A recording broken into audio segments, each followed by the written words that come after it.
like everybody, I went through the novelties of the Watches and Wonders fair. I loved a bit here, I was distracted there, but at first glance I couldn't find a watch that would create the need to talk about it, to share impressions, to be part of the debate. And then I saw IWC's Ingenieur Automatic 40 and I thought, wait a second. I was never a fan of that Genta-esque line, found it always a smidgen too nerdy, but here we have a bloody good looking watch with some interesting and some disturbing facts. So let's go over the specifications first. We have an automatic watch with a case diameter of 40 mm, a length lug to lug of 45.7 and a height of 10.8 mm. The watch has of course a sapphire crystal, a screw down crown and is waterproof up to 100 meters. Typical for this model is the soft iron inner case for magnetic field protection. And the watch is powered by the IWC in-house movement 32111 that operates at a beat rate of 28,800 and it offers enough power reserve to make a nice cruise across the Atlantic. 120 hours. Wow. The watch comes in 3 different dial colors, black, silver and teal, and a titanium version. And here I focus on the 3 steel references. Price here is the equivalent for that cruise across the Atlantic for you, your wife, 1 or 2 kids and that sweet au pair. We're talking here about 12,900 euros or 11,700 US dollars.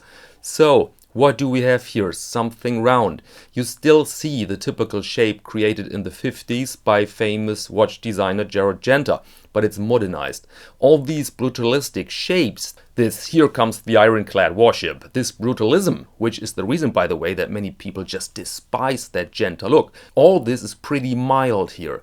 In my opinion, we see here the first really elegant Ingenieur that looks certainly tooly, but at the same time luxurious, precious. We still have the integrated bracelet, the very dominant bezel with screws, which are functional now, and crown guards that could withstand a torpedo hit. But these features are extremely carefully formed. Note that facet on the outer bezel, for example. I bet they spent quite some time to figure out the right width and angle.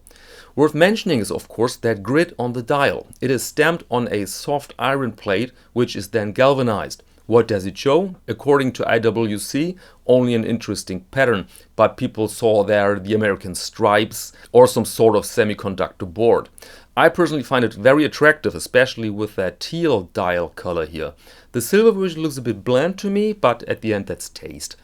IWC now underlines that the size of the entire watch was chosen for maximum comfort, and that makes some sense when you remember the measurements.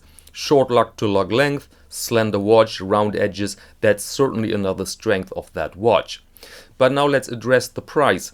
At first glance, sheer nonsense. It doesn't look like a price at all, more like a dream. You can imagine a meeting in Schaffhausen where one employee tells his or her co-workers, imagine we just put 12,000 on the bloody tag and then people actually pay that. It would be heaven, we would be stars.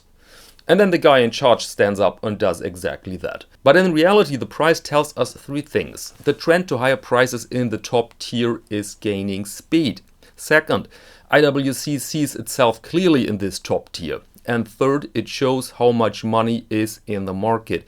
When you study statistics about middle class wages, you might find yourself depressed. But the number of millionaires and billionaires around the globe is skyrocketing and is not affected by global crisis.